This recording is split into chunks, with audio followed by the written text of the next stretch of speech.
30 degrees. It's Indianapolis Center. Do you have any test operation to restricted area 2508? Aries 31, roger. Traffic is quite luminous and is exhibiting some non-ballistic motion, over. Roger, Aries 31. Continue descent at your discretion, over. Okay, Center. The traffic is approaching head-on, ultra bright, and really moving. They're right by us right now. There are 1,000 UFO sightings reported around the world every month. 90% of these sightings can be explained, but 10% cannot. Officially and unofficially, the U.S. military has been investigating UFOs since 1947. Their top secret goal is to find out what's behind these unexplained sightings. The Pentagon classifies them as unusual airborne anomalies, but a better term is X-Files. Join us now as Mack, Wanwan, and Commander Cobra explore these unsolved cases, UFO incidents that baffle even the U.S. military. This is Mack Maloney's Military X-Files. And now, here's Mack Maloney. Well, good evening, everyone, and welcome to Mack Maloney's Military X-Files show here on the Distant Thunder Radio Network. This is Mack Maloney. What a special show we have for you tonight. But first, let me introduce the members of the posse, or the poussée, as the kids say in downtown Paris. Girls, get ready. Get your mister, get your fan, sit yourself down, get that extra big box of Kleenex. Wow, yeah. And that economy pack size of wipes, because the very famous Wanwan is here. Hello, girls. Welcome to the show. Hello, Mac. I know we have a vast female audience here, and we saw the numbers, didn't we? Yes, we did. I mean, it's amazing. It is amazing. It is amazing. It's amazing that it's more than one. Yes. A cool array of personalities here on the show. We have a lot of female listeners, and we, for the first time, cracked the top 100 in Australia this week. And so we're being heard. That's amazing, because Australia's pretty hip. Around the globe, yes. And believe me, anytime I see something like that, I always write to the tracking company and I say, is this really real? And they assure me that it is. So anyway, One, thanks for joining us. Now, you're dressed interestingly tonight. You got the Rolling Stones tongue logo behind you. You got your scally cap on that you've stolen my look. You've also have shades on, also my look. What's going on? I beg your pardon. I invented this look. 7 weeks in a row. That is. Okay. Is there something you want to say to the audience that you might have said in a previous recording that we're not going to use now? No, I'll let it ride. Really? No, it's like... Okay. All right, let me move on, and I will move on. Up there in the great state of Maine, the Great White North, in his compound, what used to be a bunker, been upgraded. We know him as... Covered with snow. There you go, snow. Not being code at this point. They know him as Coco on the street, but we know him as Commander Cobra. CC, how are you? Hello, Commander. Good evening, Mac. As always, a privilege to join the formation of Mac Maloney's Military X-Files. Mm-hmm. And 1-1, it's wonderful to see you back with us. Nice. Thank you. Always. Thank you. He was speechless there for about 7 seconds, it seemed. No, I have to slow. We're having a bit of a connection issue, so I want to make sure that no one's talking. So, don't run over anyone, because that's a contractual issue. Then I'm tired of letters from lawyers.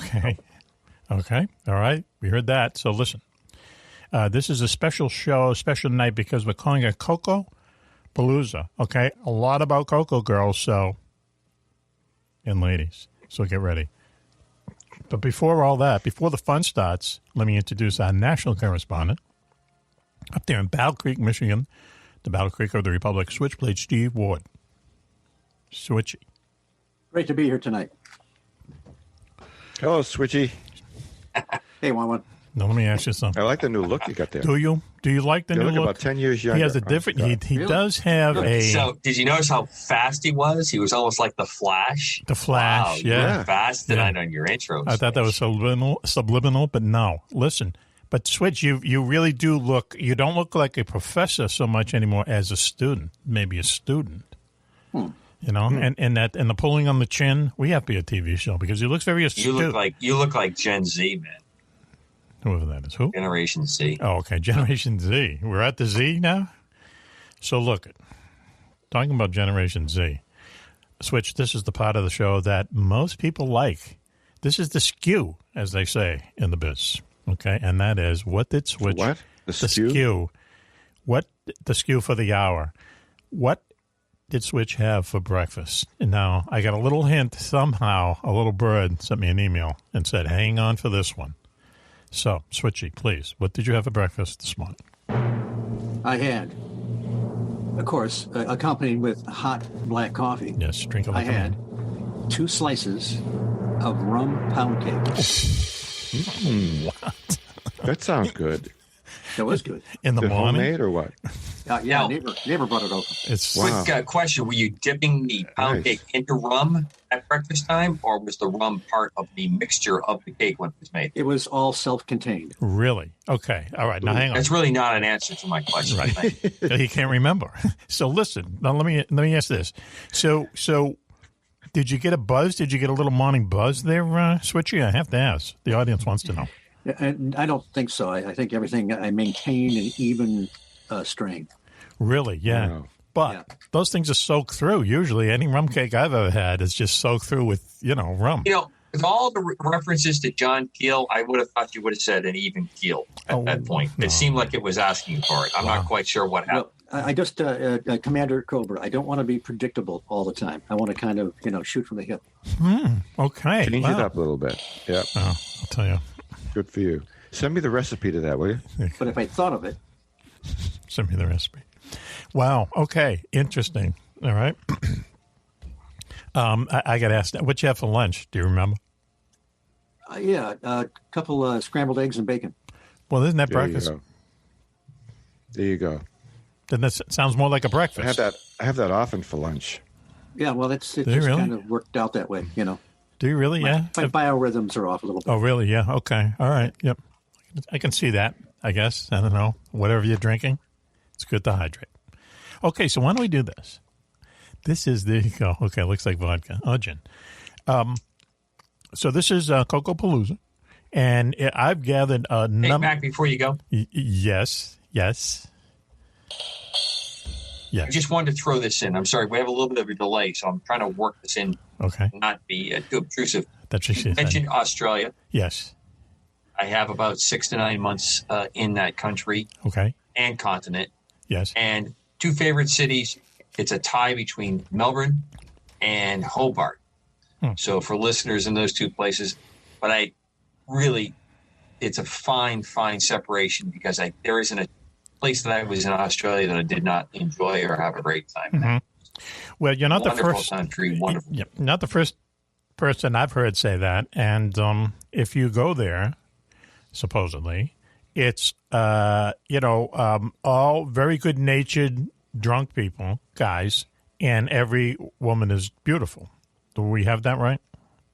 It's even a little bit better than that. Really? And taking nothing away from my Aussie mates, Yes. they tend to be a little bit more unrefined with the ladies, or as they sometimes refer to them, Sheilas. Go ahead. And it makes us look like rock stars. Nice. We all look like Wan-Wans walking around there. Nice. I get it. Wow. And we cracked the top 100 podcasts in Australia. So, okay. I think if I met Nicole Kidman down there, I'd steal her away from... Really? Hey, listen, can I tell you something? what's his face, sir? We will get to Keith Urban. Coco-palooza at some point, but look, I have a little confession to make. One, you'll understand. I watched, there's a movie that's around, made about Fox News. It's about the Megyn Kelly who sued Fox News. And, Right. It's that whole story, and it's really good. I mean, it's compelling. You want to watch it. You watch like 2 minutes, and you want to watch the whole thing. Nicole Kidman is in it. She's in it. She plays Greta Carlson. She is? Yes, but she's in a blonde wig. Oh. She's in a blonde wig, and without the red curls, Yeah, she's Doesn't do it for you. No, I couldn't believe it. I lost a little interest. I know what you mean. But I know what you mean. I know that's Well, it was nice being in the top 100 of Australia. Yes, okay, because I guess there's a That lot of Southern redheads Cross is sinking slowly on the horizon. Thank you so much. there. We have to speak from the heart, Coco. Yeah. Are there a Well, lot of some redheads on things, from the heart, don't need to be spoken out loud. Oh, in a voice. If I may invoke bad voice too, we'll put this in the secret box and close it. Okay? Wow, inside kind of. So listen, why are start? Australian women so beautiful looking? Is that because I just see them on the movies? Is that what it is? Having not been in Australia, what's going on there? I don't know why. Is it the weather? Is it the water? I don't know why.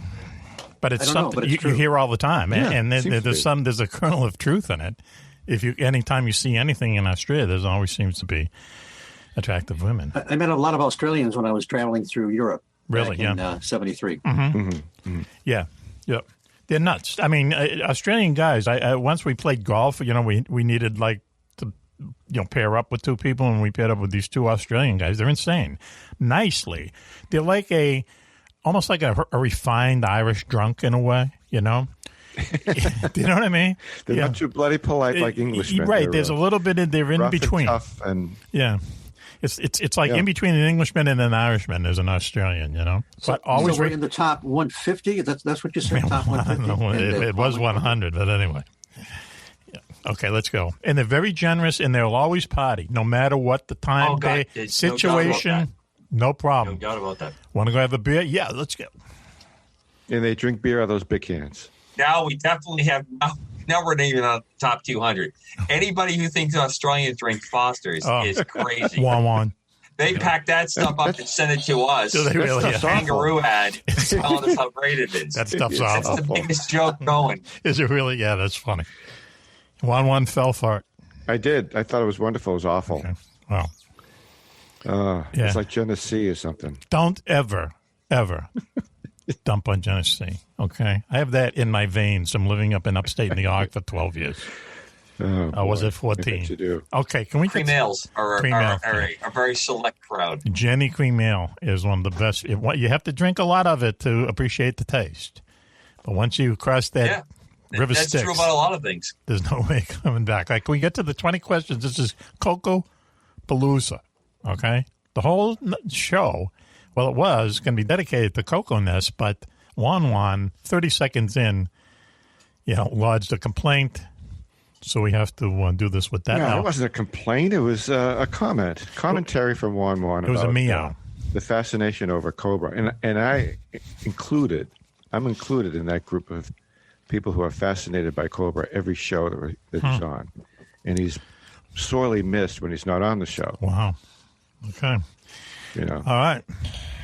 Do girls want to get a fat-free cookie? And I can see myself on Juan's sunglasses from the reflection of the computer. Let me looking pretty good. Is that you him? can see yourself in like Bizarro world reverse. It's amazing. Oh my God. Amazing. There we go. Yeah, okay.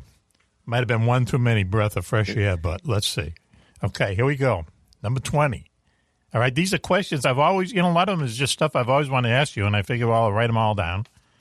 Took some from the audience. At this point in the relationship, Mac, I can't believe you have not asked me everything you want to know. Well, let's see. We'll see. Okay. We've known each other over 20 I know. You guys years. are bros from way back. Coco-palooza. No holds barred with you two guys. Mm-hmm. It's amazing. Right. Are we ready? Are we going to do this? Let's do it. I'm ready. Let's go. Okay. I'm excited. With bated breath, I am waiting for the first question. Okay. It's going to be maybe now with this, they're going to sound boring. Okay, but never. Okay, Mac, here we go. You. How can it be boring? Why don't you take the first one there, Switchy? Want me to read 20? Yeah, read 20. Okay. All right. Commander Cobra, why is it that some small planes have 3-blade propellers and others only have 2? See, I go by a small airport going down to the Plum Island every day, and I see in most of the private planes there have 2-bladed propellers, but there's one that has 3 blades, and I'm thinking, maybe it makes it go faster or whatever. It's a little bit of an unusual plane, but why? So why? Instead, most have 2. Why do some have 3 or even 4? Well, from the engineer's point, there's a amount of thrust that the engine's going to produce, and the propeller turning around, which is just a wing, is going to produce this thrust. Yes. So 2 blades give you a certain length and a certain amount of drag that's going to be produced out of that. 3 will produce, you would think, generally more lift, more thrust, but also that drag part goes up as well. So it really is very dependent on what the engine capacity is, how much horsepower, how much you're looking to produce thrust. Right. Because when you add the extra blade in there on the propeller, you're adding extra weight, extra drag, and you have to make it sufficiently powerful enough. Right. So in the case of some airplanes, especially airplanes where they move that propeller that's not fixed, where you can adjust it, you're able to get more surface area, more thrust, more lift for thrust generation out of 3 blades or 4. Yep. Generally, it stops at 4. Yep. There are not too many that go 5. There are a few out there that do 6, but those are doing some really interesting things to the prop. Right. It's just a matter of trying to produce the maximum amount of thrust for the power that you're putting into the engine. Right. And that's not just for takeoff. It's also for cruise and also for when you're making your approach to land. Right, right. So I hope your kids took notes during that. But see, that's one thing about airplanes is this, and this much I know, is that from the engineering point of view, whatever you put on an airplane is going to weigh something. And you have to make up not only cost. Yeah, not only do you have to even it out, you have to have more power above and beyond that to haul that thing around with you. And what I don't understand, and we don't want to get into a long discussion about this, but the F-35, okay, which now everyone is kind of saying, oh, it is a good airplane, great airplane. It's going to be there's going to be more of these airplanes made than any other airplane ever. It's a fighter. It can do all these things. There's a version that has vertical takeoff and landing. But that carries around a fan engine in the middle, right? That isn't running all the time. Right. It's not actually a fan engine on the F-35 now, and it wasn't on the Harrier. Okay. It's directing through a drive shaft off the engine that producing fan. And then when it moves to forward flight, it starts to shut that down because the wing starts to take lift. It's very similar to what we did in the X-49. Okay, but the wings and the rotor for the compound helicopter. When you got above 60 knots, the wings were producing lift, and you had less requirement coming out of the main rotor. Right. Same kind of thing happens with the thrusting versus the thrust that's coming out of that spinning fan in the center of the air. But aren't you hauling that thing around for a long time when it's not doing anything? Yes. But the advantage that you got, Mac, was that you could be a lot closer to the battlefield. So instead of flying from a further distance to get to where you need to go, you could be very close to where the action is, so to speak. That makes sense. Take off, make that transition. So now instead of flying for 45 minutes to get to the spot, maybe hitting a tanker, you're in the game in 20 minutes. And you're delivering ordnance or doing whatever the mission requires. Yes. You may not be able to stay as long. Right. And when you're flying as a pure airplane, you have some penalty, no doubt, out of that, but you were there sooner. So it's a trade-off. Yeah. Okay, number 19. I'll read number 19. This kind of leads right into it. Why don't they have parachutes on helicopters? Actually, if you're talking on the physical aircraft itself, there's no really good place to put it, although that was thought of and attempted in the 60s. Okay. In the Air Force, we did fly with parachutes during air refueling when I was in the Air Force in the 80s. Interesting. So you were high enough that you could get out of the aircraft, and if you were not in one of the seats, you had a pretty good chance of maybe getting outside the ramp or going outside one of the doors. So that was a very demanding operation. Yes. As the years have gone by, the helicopter, the crew, pilots and crewmen just do not wear chutes normally. Now, when you get something like an Apache or a Cobra, it's not very easy to bail out of the aircraft, and obviously ejection seats were played with, but again, going back to that weight penalty, plus you'd have to come way too prohibitive to weight, and you had the issue of trying to get through the rotor blades. So not you a good the idea. rotor blades go away first, and then so in most cases, helicopters are very controllable down at the surface of the ground unless you had major catastrophic failure. Right, yes. Okay. If you still have moving rotor blade, you can control it for the auto rotation generally very well, and you practice it all the time. You're very, very proficient at that. Right. So that's the main reason. You fly very low. It's very difficult to get out of low for the small helicopter. Right. And in some cases, Like I said, the larger helicopters that are up at altitude, you could wear chutes. We stopped about the mid-'80s, as I remember correctly, in the Air Force. Okay. I'll read the next one, Switch, then you can have the one after that, okay?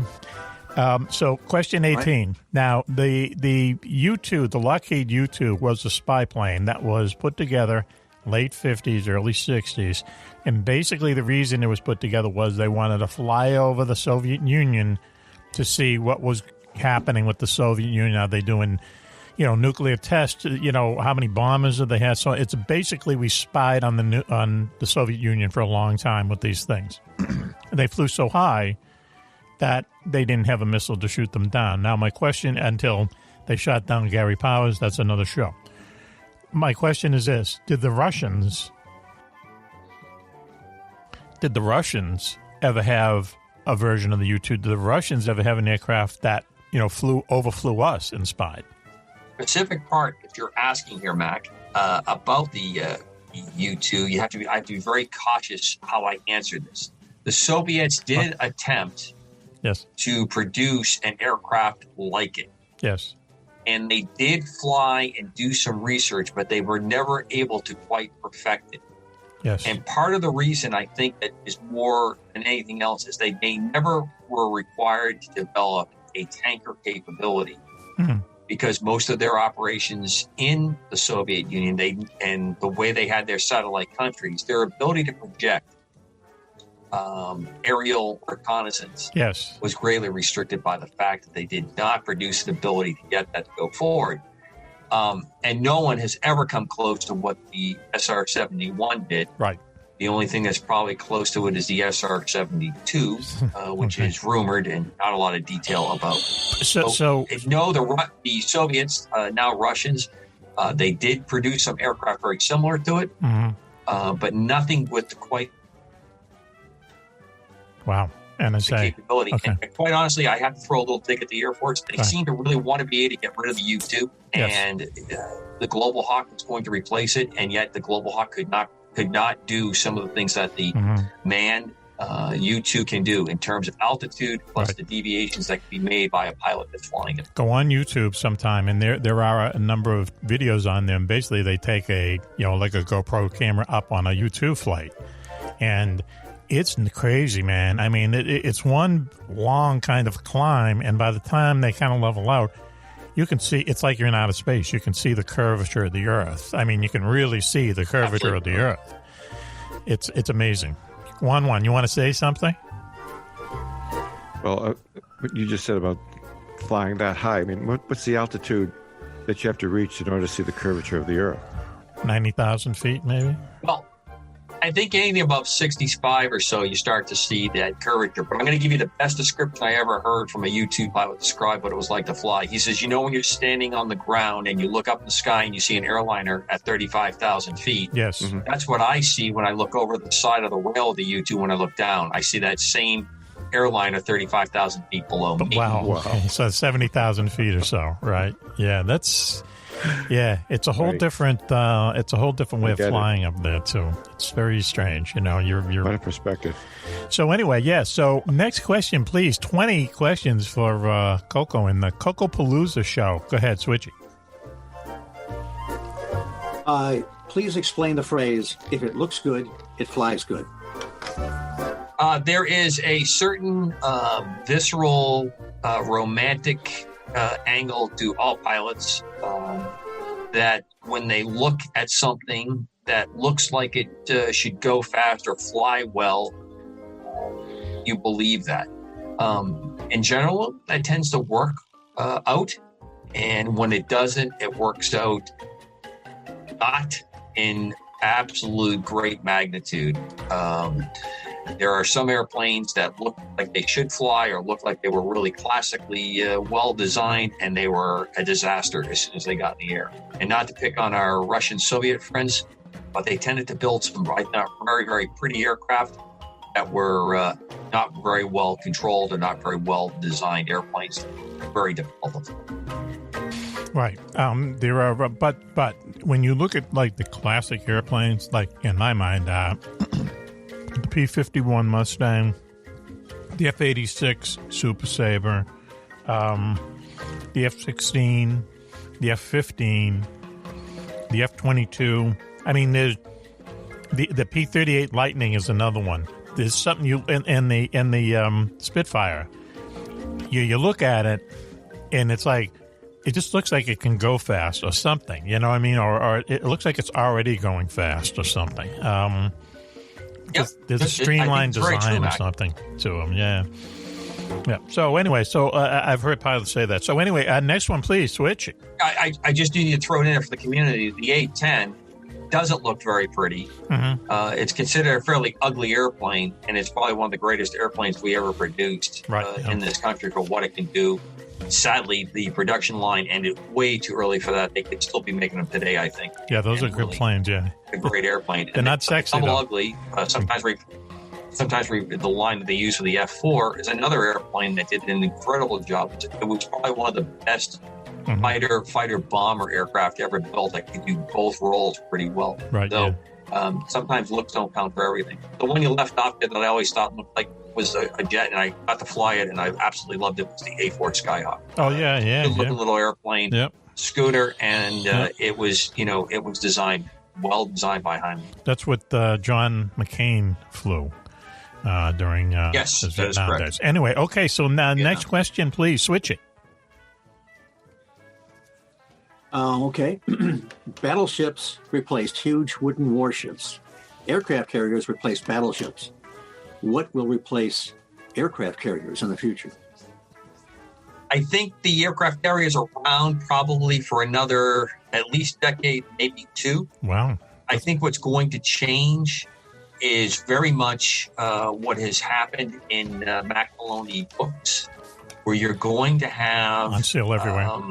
You're going to have a change in how we're able to do what we do on ships. I think you're going to find more ships that look like tankers or cargo ships that are actually going to pack a punch. They're going to put missile technology on them with these portable missile systems that are precision.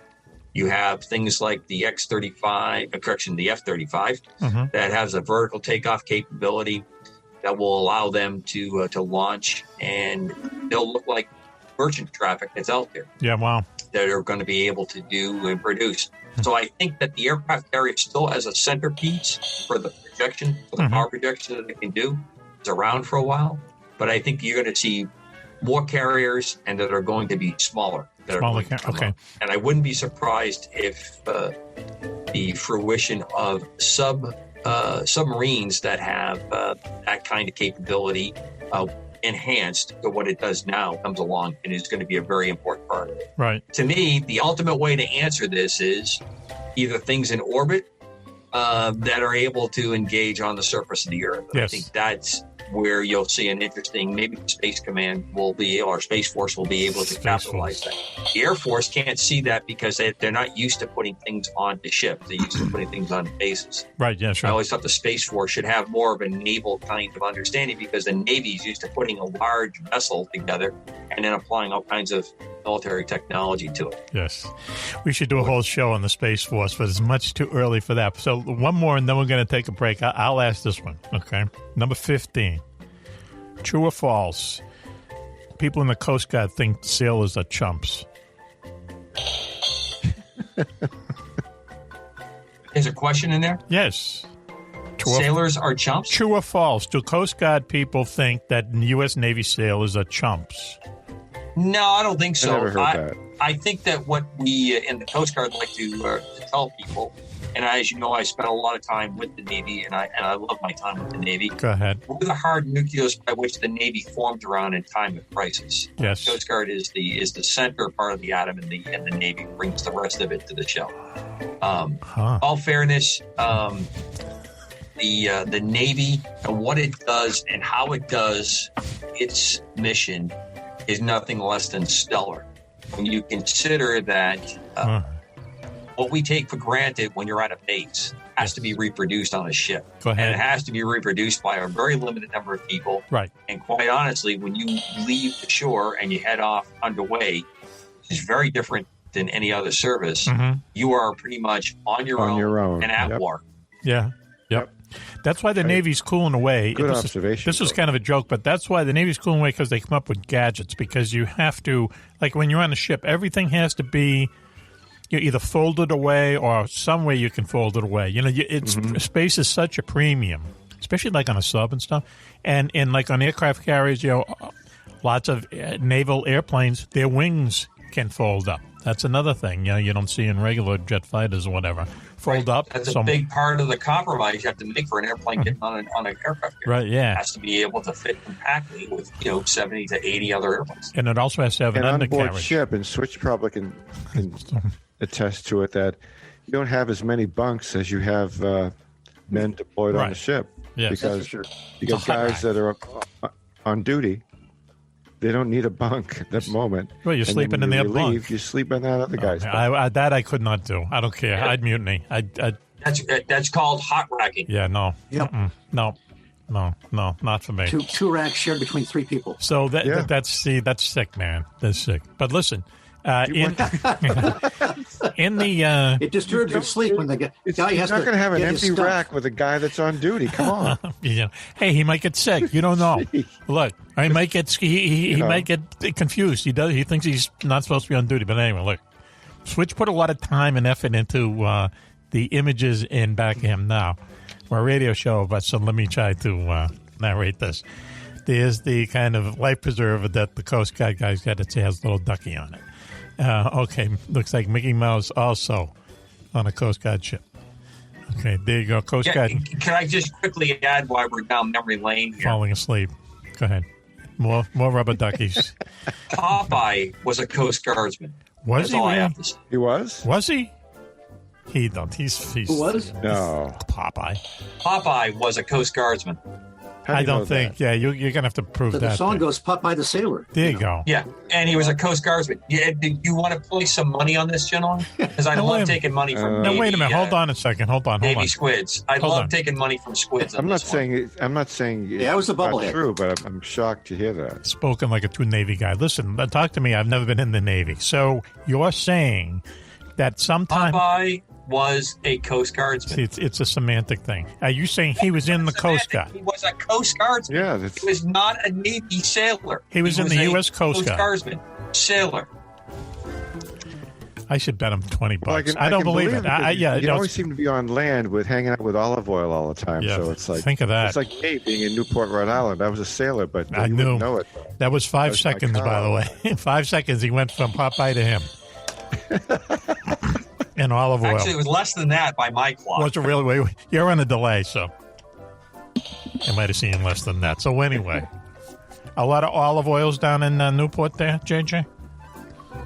People want to know. Yeah, but you know what? My problem was that I kept going home too much. I didn't take advantage of the situation as much as I could have. Going home with your... Being in the land of the mansions. To your families? Do the mansion tour. And did you go home to your family? Your family? Yeah, like your mother? I had a girlfriend in Massachusetts. Okay, so. All right. Like a jerk, I kept going back to that. Oh. Instead of really... Instead of taking advantage of being in Newport, for crying out loud. Right. I could see your family saying, "Wasn't he supposed to be in the Navy? Why is he here all the time?" I didn't even know there was a base in Newport until I got sent there. Wow. Another show. Newport. Okay, now there's Popeye. Now, Switch has just put up a image of Popeye. He looks to me like he's in the Navy, frankly. He's got the Navy tattoo. We won't go into this too much. He's got that Navy swagger, too. He's got the spinach. He's Definitely the swagger. He does have the swagger. You can tell that by a still image. Right. He talks like he's got the cartoons. The cartoons are hilarious. He talks like he's got a mouthful of marbles, but yeah, right. And always with the blue, though, and the olive oil. Okay. But to me, he looks like he's he's in the Navy. All right. So I'm going to bet you $20, Coco. And then what? How are you going to prove it to me? He's stunned. Okay. I'm going to send this to Switch on the break. Neutral site. Okay. He can read it. Okay. Now, wait a minute. Okay. Hold it. So are we at a break right now? Not yet. Let me think this over. Okay, $10. I'm going to say $10. I Googled it. It says He's in the Coast Guard. Okay, I Googled never mind. it. Let's take that break now. Google. This has been Coco-palooza. I don't know. Went off the rails a little bit. Coco, thank you for saving me $20. I mean, JJ, thank you. And it's all about Coco tonight. But why don't we take a commercial break now, and we'll come back and we'll do the rest of the questions we've always wanted to ask Coco on the special show. You're listening to Mack Maloney's Military X-File show here on the Distant Thunder Radio Network. We'll be right back after this. Do you know where the world's most secret bases are located? Do you know what spooky action at a distance means? Is there a conspiracy by aliens to prevent us from conquering space? And where is the best place in the United States to see a real UFO?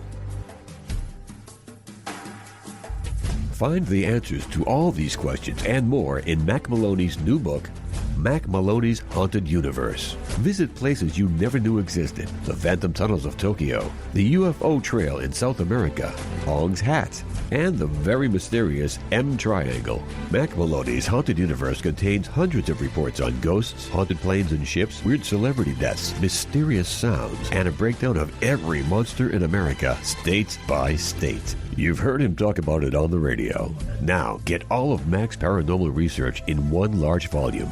Mack Maloney's Haunted Universe, with a foreword by the very famous Wan Wan. On sale now in your local bookstore or on Amazon.com.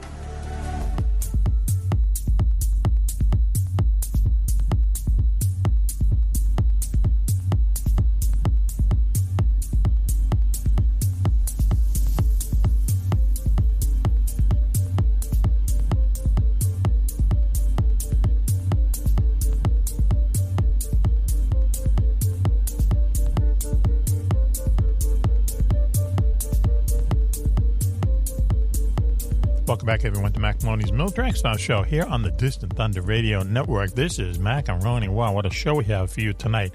A special show, Coco-palooza, everything you ever want to know about Coco. All Coco for 2 hours. But we've had a little behind-the-scenes fighting, but let me introduce them anyway, girls. Let's just say you have all your gear around you. The very famous Wan Wan is here. All the paraphernalia. Paraphernalia, right, yes. Yeah, female products. The toys? I didn't go down that road. You chose to. So listen, everything okay with you? Yeah, definitely. Everything's great. Is it really? Yeah. How do you think the Coco-palooza is going? I put down one dog, and I'm trying to get over that. Okay. I was going to ask you, how do you think the Coco-palooza is going? Oh, that? Yes. I think it's hilarious. No, I'm learning a lot because he's such a scholar of aviation. I mean, that was his gig. Right. Or it still is. Yes. And somehow we worked Popeye in there. So, hey, we hit the all fields. We did work Popeye. Let me introduce him. It's a military connection, so that's good. Right. And he saved me $20. I haven't talked about Popeye in a long time. You did? No. Listen, we run into a couple of olive oils along the way, though, as it turns out. But another story. Listen. We've all known an olive oil, haven't we? But olive oil was a good person. See, that's the thing. She was a good person.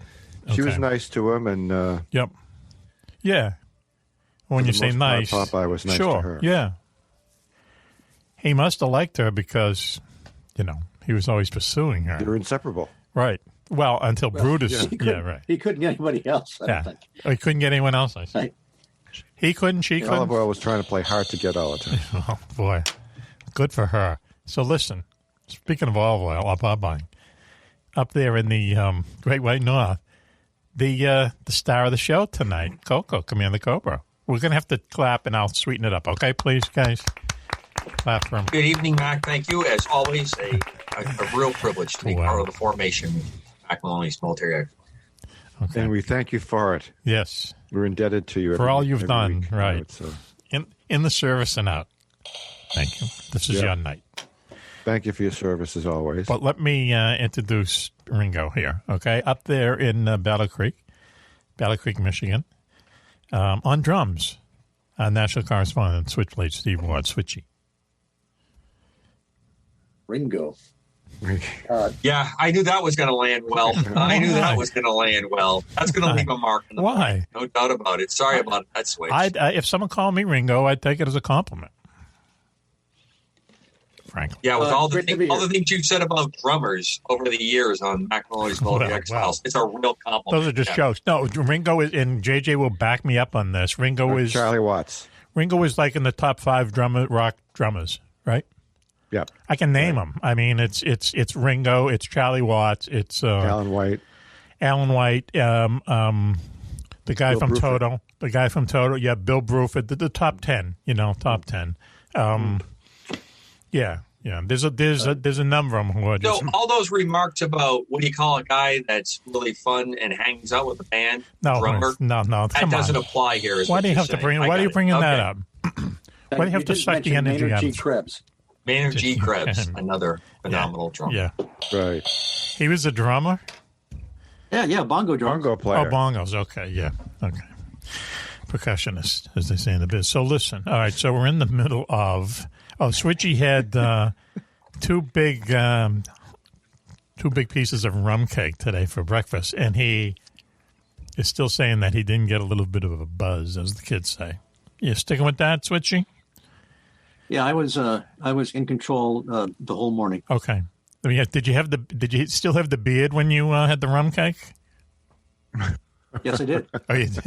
And then you shaved off in between. More hair. Oh, wow. Okay. I went and got a haircut. And I Took the shaved the beard. switchblade, shaved it off.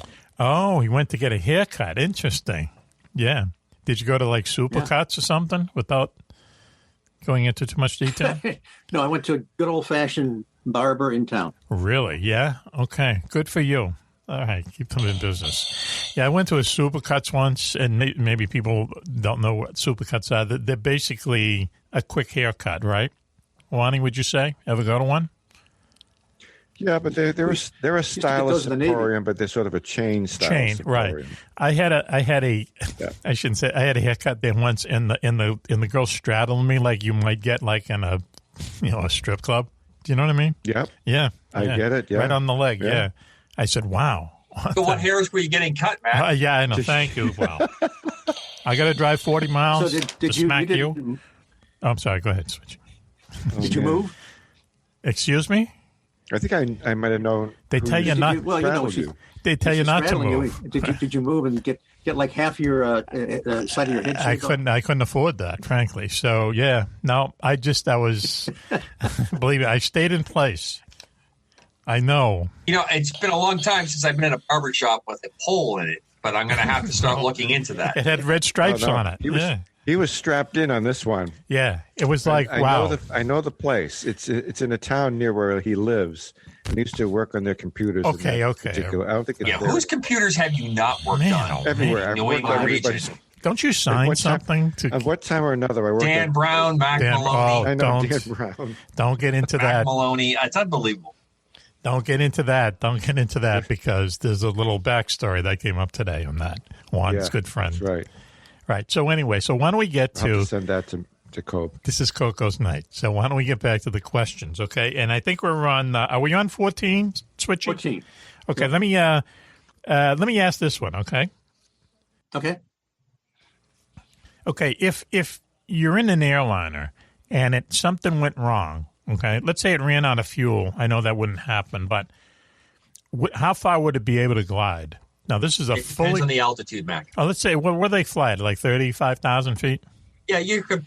I would say you probably, on average, have a 3 or a 4 to 1 kind of thing there. Okay. So I would say you could probably glide, maybe, depending on our conditions, 35,000 is what we're saying.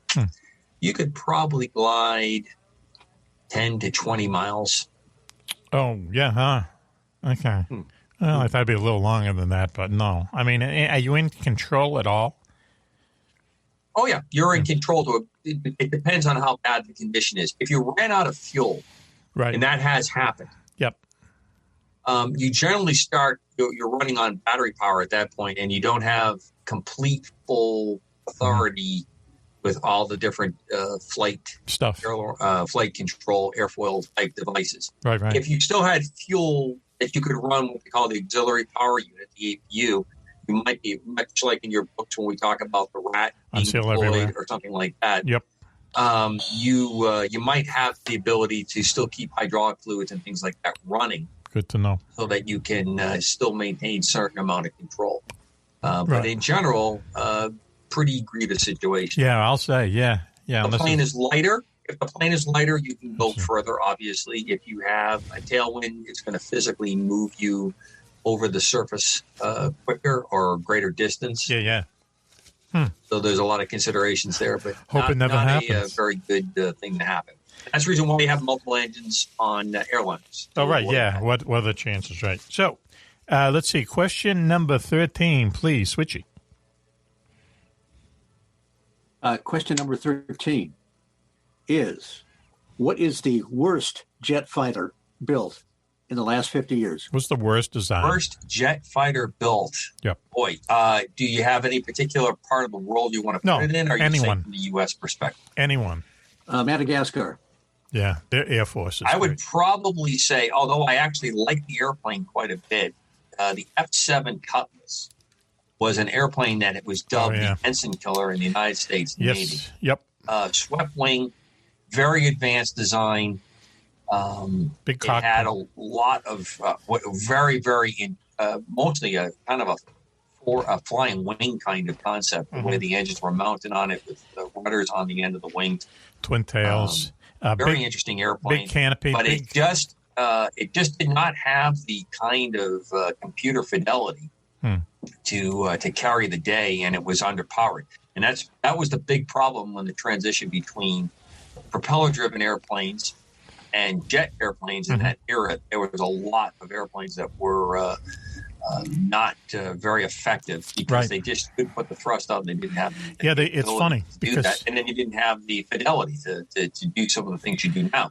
People that flew those airplanes, including pilots that I've met that did survive and flew the Cutlass for the Navy, loved those airplanes and loved them because they were in them and it was their airplane, and that's usually what happens. Right. Soviets had a couple in there that were some real wonders, mainly because they seemed to be copying what they saw being produced in the West and made a version of it. And again, lacking some of the fidelity, taking nothing away from Soviet / Russian engineering. Some excellent engineering that's gone on there. Okay. But they're willing to make compromises because they don't have the same kind of safety concerns, at least in my opinion, that went with that. And in those days, early 50s to early 60s, naval aviation, Air Force aviation, Marine Corps, they were willing to take higher risk and accept much higher casualty and failure rate.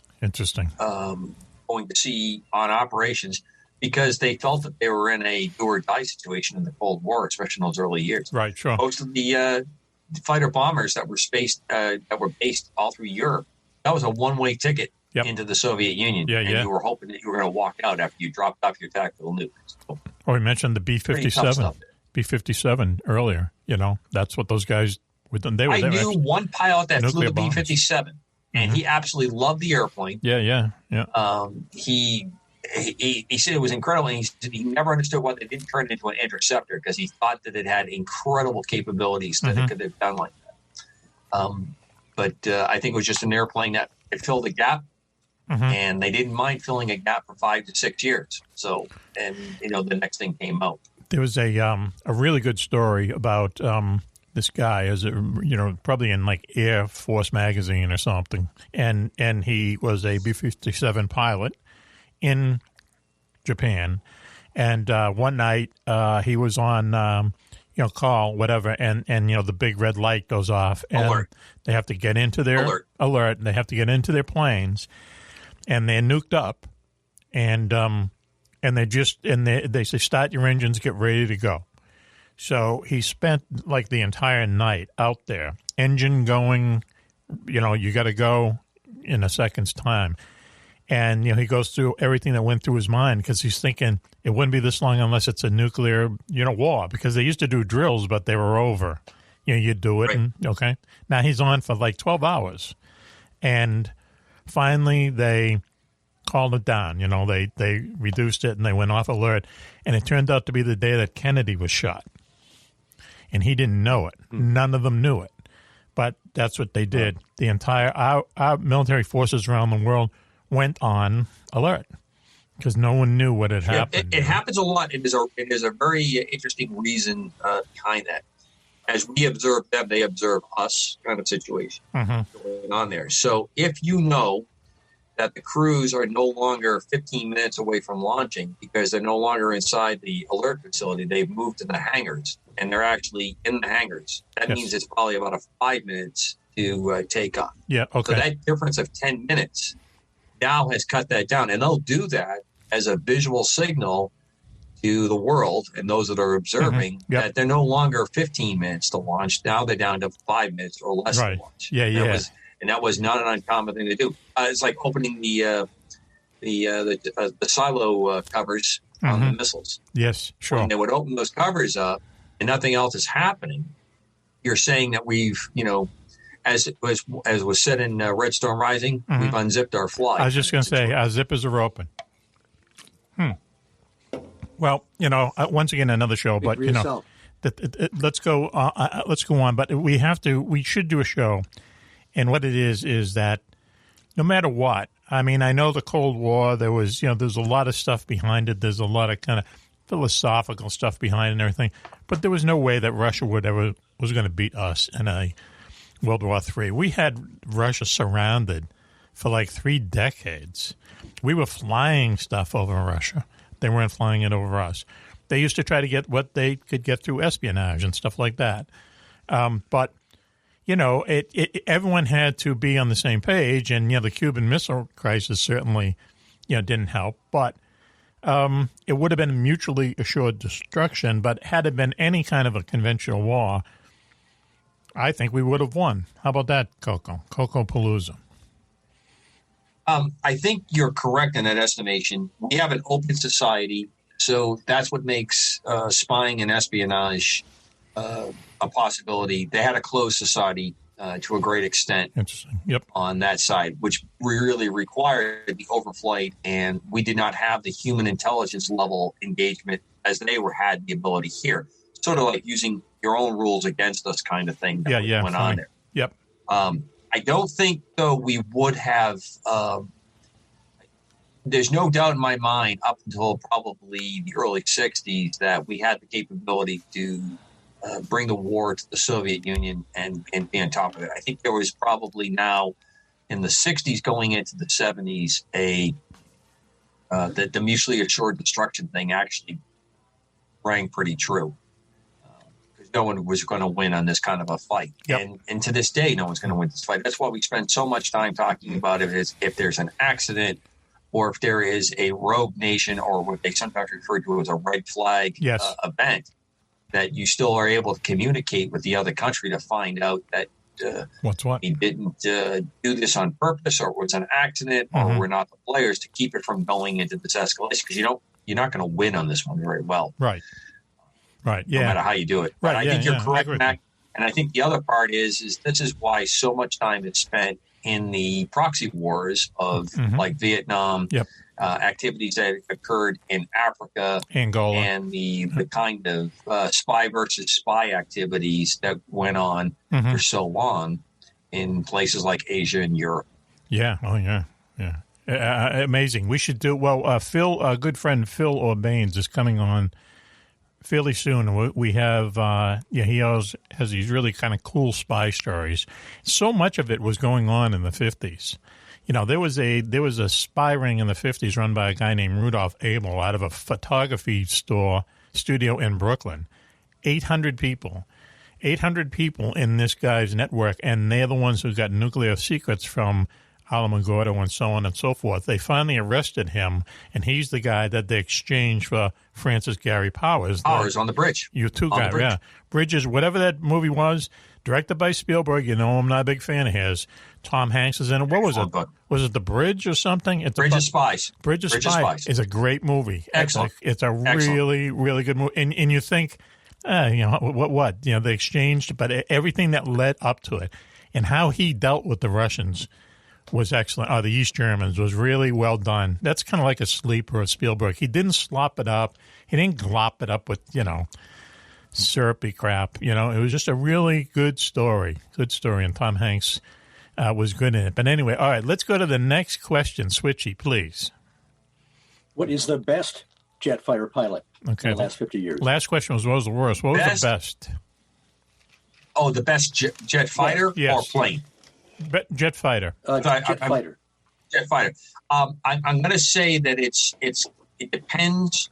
It's a toss-up, but I have to say, pound for pound, dollar for dollar, the F-16 probably will top out. It's very difficult to separate the F-15. F-15 has the greatest kill to no loss ratio of a modern fighter in any nation. The F-18 is a phenomenal aircraft for what it can do and be sea-based on that. The F-16 is very it's high marks in every category where it doesn't have too many lows. Yeah, funny. When it comes to fighting, especially in close, it's a phenomenal aircraft for doing it. It's why it's one of the best aggressor airplanes that's ever been used. And it really made our crews that had to fly against aggressor units using F-16. I think the F-22 is in a category by itself, what it can do. The greatest airplane, I have to say this, that was not built was the YF-23. That's the airplane that lost to the F-22, which was the better of the two airplanes. There's absolutely no question in my mind about it. Better range, better speed, better cruise, and it could do things. But Air Force and Northrop were not happy in those days. They were not pleased with them. And Lockheed had a better publicity, better PR kind of people say the same thing about the F-17, which beat out the F-16. And then if you look at an F-17, it has looks a lot like an F-18. But once again, another show. So, Switchy, next question. We're going to say F-16. Next. Go ahead. Okay. If you are able to fly a helicopter, can you automatically just get into an airplane and fly it? No? Wow, interesting. Okay. Whole different animal? Go ahead, Coco. Yep. And vice versa. You can't do the same thing in a helicopter. You can't automatically from an airplane step into a helicopter and fly it. Wow, okay. I would say that the difference would be something like, it's hard to give a really good vehicle kind of example, but it's one, if you're in a car and you're in maybe a tractor trailer or a tractor or an excavator, it's just you have to learn what controls and what does what everything does. Right. Yeah. Sure. In some instances, I think helicopters are easier to fly than airplanes. Really? And vice versa. I think there's some instances where airplanes are easier to fly than helicopters. But in a helicopter, don't you have to do like several things? It's like playing bass guitar. You have to do things that just don't seem to. You're using your hands and feet almost constantly.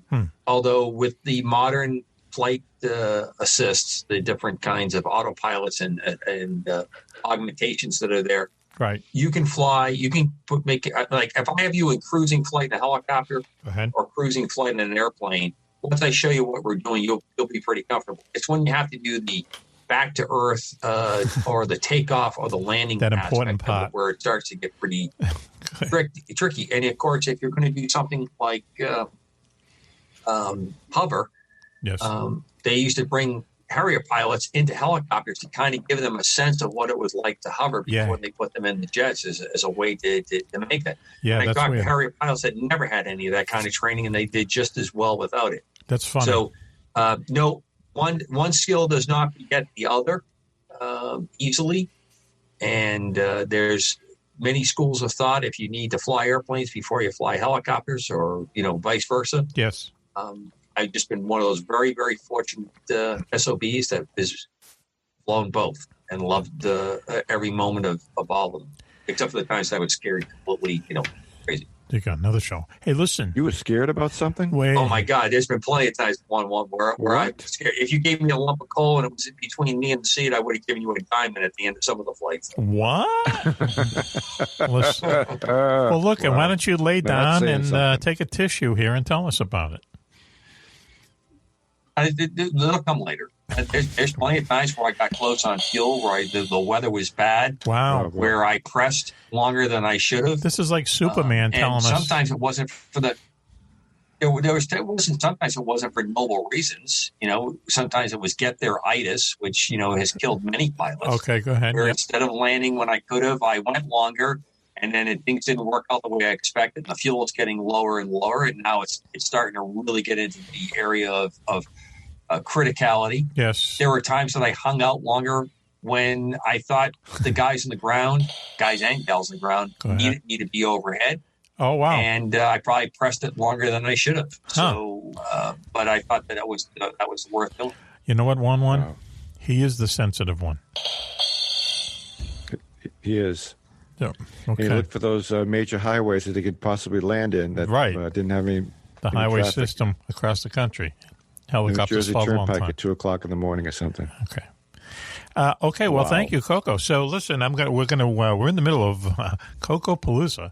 The whole show is about a good friend, Commander Cobra, asking him things because he has a wide knowledge of a lot of things, questions we've always wanted to ask him. And I think I got the next one. Oh, here it is. Okay. All right. You are in an airline. You are a passenger in an airliner. You're up at 35,000 feet, as we talked about earlier. There you go. And Thank you, Switch, for the image of Airplane. Good Switch. One of the best movies, funniest. Hey, I got a quick question. Go ahead. A quick comment about that airplane. Go ahead. The pilot on the right, am I right? Peter Graves? Yep. Who's his famous brother? James Arness from Gunsmoke. What do you think? James Arness. James Arness. Right. What do you think? Yeah. We're kids? What do you think? You're dealing with kids here? Didn't know that. Yeah. Listen. What was the difference in their heights? Yeah, James Arness was a tall guy, right? I'm going to say 6'7" for James Arness. Yeah, Peter Graves 6'2". 5-inch difference between the brothers. Yeah, Peter Graves. He was in Mission Impossible. He was in Fury. We used to watch them on Saturday mornings. He was in a lot of sci-fi movies. He was just like that familiar face. But the funny thing about Airplane was when I went to go see that. Right, it was like a first date, and we're sitting in this theater and it's mobbed, and there's a scene in it where the stewardess has to blow up the inflatable pilot. Do you remember that? The oral inflation tube. Okay. You must find the oral inflation tube. Okay, right. So me and a guy down on the first row, the only ones who laugh. Okay. Really? Yes. Let me guess how the rest of your That was it. went. Yeah, first and one and only. Was preoccupied? One and out. I don't know. No one got the joke. What I loved about that scene best was when it was all over, they're both in the cockpit smoking cigarettes. Yeah. No one got that either. Yeah, that was funny. That's a funny show. So much innuendo, so little time. Right, yeah. Yeah, the innuendo in that movie is like getting hit with a hammer. You got to be kidding me. Innuendo. Right. There was nothing subtle about Airplane. See, that was what's good about it. Here's a joke. If you don't get it, here's another one. 3 seconds later, right? All of a sudden you have June Cleaver jiving, with the brothers, right? So what's next, right? Yeah, that was a good first one. I got a question. Go ahead. What actual film did they kind of do the spoof off of for Airplane? I know and it. Who started it? I know Airport, yeah. Charlton Heston. No. 0 Hour with Dana Andrews. Oh, yeah. Same kind of format. And Sterling Hayden's in it. And there's a scene where he says, "This is the wrong week for me to stop smoking cigarettes." Stop sniffing glue. But he doesn't get to the glue or the cocaine or anything. That wasn't Sterling Hayden, though. That was he's looking at the guy who did Undersea Bridges. Lloyd Bridges was in it was actually. Airplane. I just saw the film and I just double checked it here. It is Sterling Hayden. Okay. But in Airplane it was Lloyd Bridges, right? Yeah, who says that famous line. So is it a comedy? Yes. Is it a comedy, Switch? It's not a comedy. No, it's a drama. It's like he was a World War II pilot and he had some kind of issues, shell shock issues or whatever, and he hasn't flown. And so they're in a commercial liner, yes, and they have food poisoning. So everybody starts passing out, including the pilot and co-pilot. Wow! So he has to. That's why they're not supposed to eat the same thing. This is leads right into the next question. They ate the fish, man. They went down. Yeah, don't eat the fish if you can't see the water. Look at even from 35,000 feet. All right, which leads us to question 10. This is Coco-palooza. 20 questions for the Cobra. Okay, so You're in and an we squeeze it into 2 hours. Yeah, I know. We have like about 9 hours prepared, but let's see what happens. All right, so you're in an airliner. You're a passenger from an I don't have my airliner. timer going either. All right, That's your airliner. we got to bring that in later. And they all eat poison food, as it turns out. Okay, including right. Is there a doctor on the plane? Is there a pilot? There's a doctor. Screw the There's doctor. a doctor, and he's the one Can who's anybody figured fly out. an airplane? Yeah, Is there a pilot on that's the what I airplane? mean. Could you? Well, not that is Good, switch right. it. Yes. Could you, Coco? Could you land the plane? You're at 35,000 feet. The crew Yes. is out. You could sit and take over and land it. Yes. Freaking hey, man, that's cool. So you'd be the hero and get all the chicks. Right, like Doris Day in airport. She landed the plane. I don't remember Doris Day. Okay, me neither. She wasn't in there Surprised for that when you check in at the gate that you don't list some of those pilot attributes as part of Right. who's on Because there. it never happens. Doctor, a pilot. So, it never happens. but let me ask you this, okay? I know of a couple commercial flights where There one is. of the pilots has died on the flight, Yes. and that's why you have the other pilot. Have you ever do been that. asked? Have you been asked? Taking nothing away from in an emergency situation like that. Right. With my particular background, it wouldn't be pretty in some aspects. What? The landing? Because of some of the aspects. These planes, if you are with the least bit of coaching, you could probably make it work. I mean, what I'm saying is I wouldn't be trying to take it to a short strip. It would be a full-blown emergency. Most pilots with extensive backgrounds, experience could do the same thing. Yes. And if the conditions get better, if you have the ability to talk to somebody who can tell you where to go, what to look for Talk you down. on the checklist, and do that. Like in that scene from Mad World, remember that? They're trying to talk down Mickey Rooney and Buddy Hackett. And Oh it's my gosh, it's one of the funniest scenes. Paul Ford, who was from Phil Silver's show, is trying to talk them down. He's trying to be a hero at the same time, and he's doing it all wrong. And you can just see this It's a disaster. long shot, and here's the plane coming right at the control tower. I mean, it's not special effects, coming right at it, and he has no awareness of it, and boom, right over the top. Great movie, funny movie. Once again, there's a How joke they every 2 did minutes. kill people making Yeah, I that know. movie, I will never know. Yeah. Funny. Jonathan Winters, funniest guy in the world. And they match We're him with going to have to kill him. The So- two brothers Yeah, from right, Lowell, yeah. Mass. Yeah, Arnold- that ran the gas station. Arnold We're going Stang. to have to kill him. Arnold Stang. Yeah, we're going to have to kill him. He just, And to Dick He's got Shawn, him tied up with tires. Right. He's got him. That's how he locked them down. And then he runs the place over with their own tow truck. we've really got. and then to Dick Shawn, the beatnik, he says, the best. "What's all this cutout talk?" Yeah. What's this cut out? Get out of here. They're digging the hole.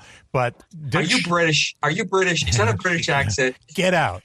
Right. Yes, look at Dick Shawn, who died on stage. Funniest. You have to salute Right. Dick Shawn. Yep. Funny. Here he is doing his stand-up routine, drops dead on stage. People thought it was part of the act Yes. because he just fell forward and stopped talking on stage. People sat there for about 3-4 minutes before they realized, oh my God, this is not part of the act. Curtain. Yeah.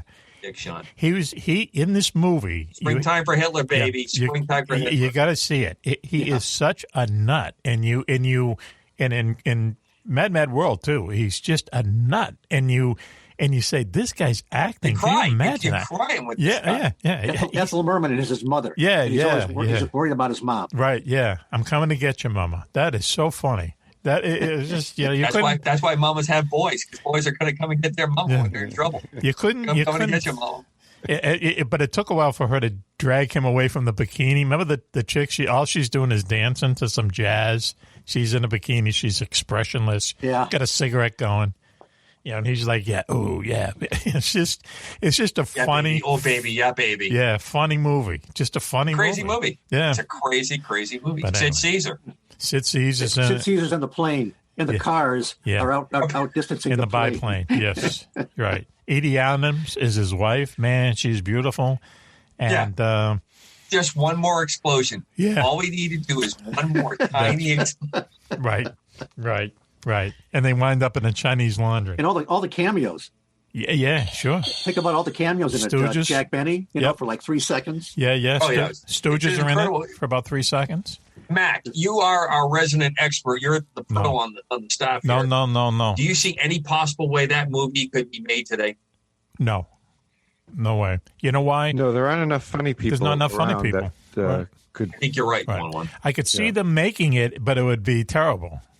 It wouldn't be funny like they were funny, There's no Jonathan Winters.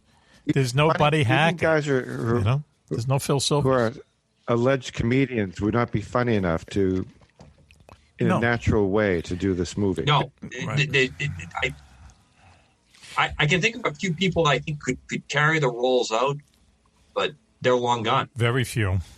I mean, and I was like a huge fan of this guy, but, a lot of that died with Robin Williams, frankly. Oh, absolutely. That whole kind of Jonathan Winters. The guy that played Kramer on but he ruined this Seinfeld. He could do some stuff. He had a physical comedy side to him. Yeah, right. Sure. Nothing was that forced carry for that guy. Yeah, I mean, he ruined his own career. Robin Williams, though, my God, the guy was absolutely incredible. Yeah. Every movie he's in, you're laughing. Even movies that were somewhat serious. Well, here's the thing, though. You know why? I mean, it's a case of knowing too much. But I knew the guy who was the IT for Robin Williams, and Robin Williams lived in Connecticut. Okay, this is going back some time now, guys. Right?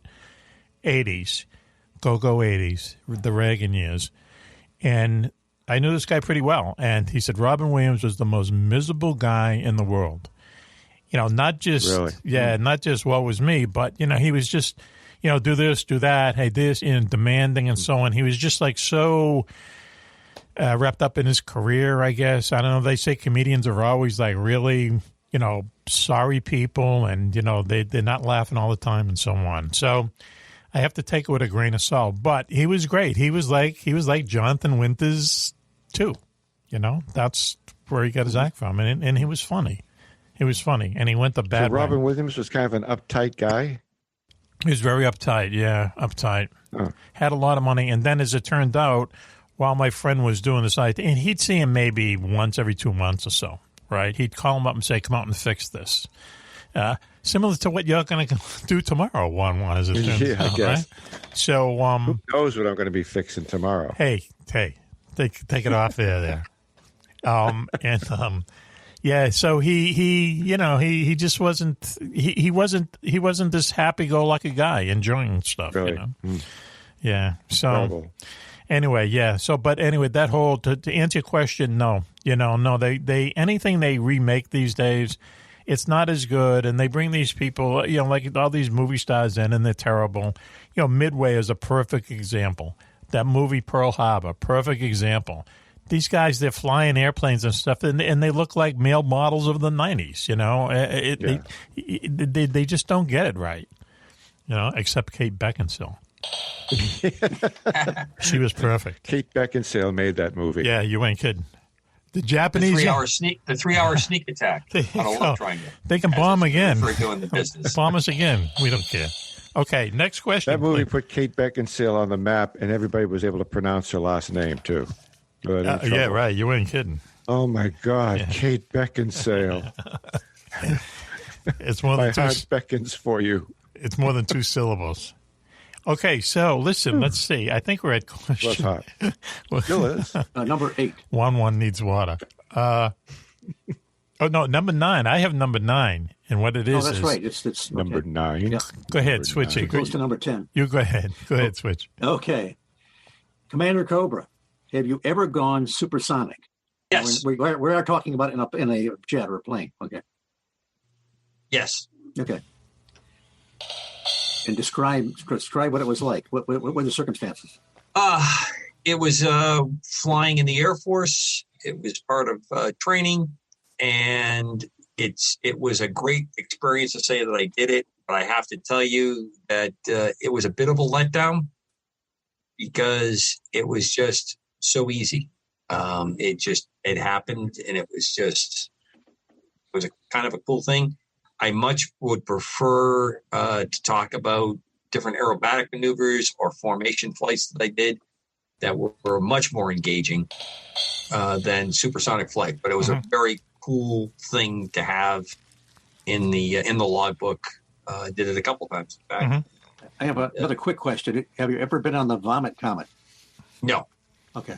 But I have, well, not the one you're referring to for NASA for training. Intentionally. No, but I have caused my own small vomit comet with students over the years who got sick in the plane. So, let me just explain to people that the worst one I remember was tell people the young man.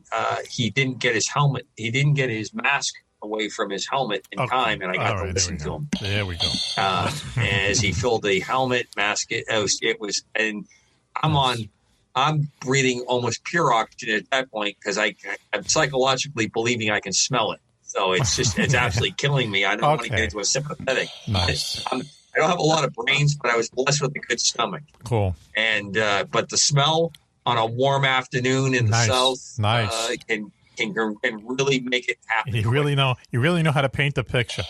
Wow. Hey, listen. But let me ask you this though. So the Vomit Comet, we should explain, is this airplane. It's a jet airliner, a reused jet airliner. And what NASA does was, and there's no way in the friggin', I hate flying, but to do this, you got to be crazy. What happens is that they go up to really high altitude, and they fly almost straight up. And once they get up to the kind of peak of this, they turn over. They turn over and they come almost straight down. And what happens? It creates artificial non-gravity. Okay, it creates artificial weightlessness. And when you see them in the plane, when you see them, the video of this, and they're floating around, and it looks crazy. What you don't realize is that they're in an airliner basically heading straight down, right, Cokie? It's not quite as dramatic on the nose up and nose down as it looks when you look from the outside. And you're flying basically a parabolic curve. And when you get to the top of that, you're basically unloading the airplane, which makes it weightless. And 10 to 15 seconds, maybe a little bit more. On the inside of the cabin, there's a section where they basically have it all padded, so you can float around and experience what weightlessness is like. Mm-hmm. Certain times in helicopters that I was in, if we entered the auto rotation fast enough, you'd get the same kind of feeling for the guys in the back. Interesting. And if they were on gunner's belts, I had guys that would do like backflips because they were weightless. They could just float around, and it comes back pretty quick.